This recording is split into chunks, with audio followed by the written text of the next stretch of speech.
Beto, ang dami-daming kalat. Super kalat. Yung nag-i-erase sa papel. Yung eraser niya, nangatanggal na pala. Tanggal na yung eraser. Eraser naman to, uy. Napunit, oh. Hindi na matibay yung eraser. Nangatanggal na siya. Isa-isa.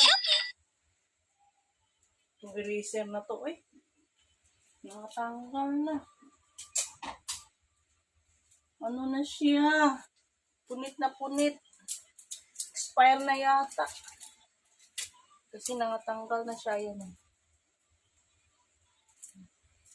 Kailangan kong i-tape pa para kasi bawal magwawalis dito. Ayaw nila magwalis kasi yung alikabok kakalat kasi. Sobrang kalat kasi dito sa kwarto kaya hindi pwedeng magwalis.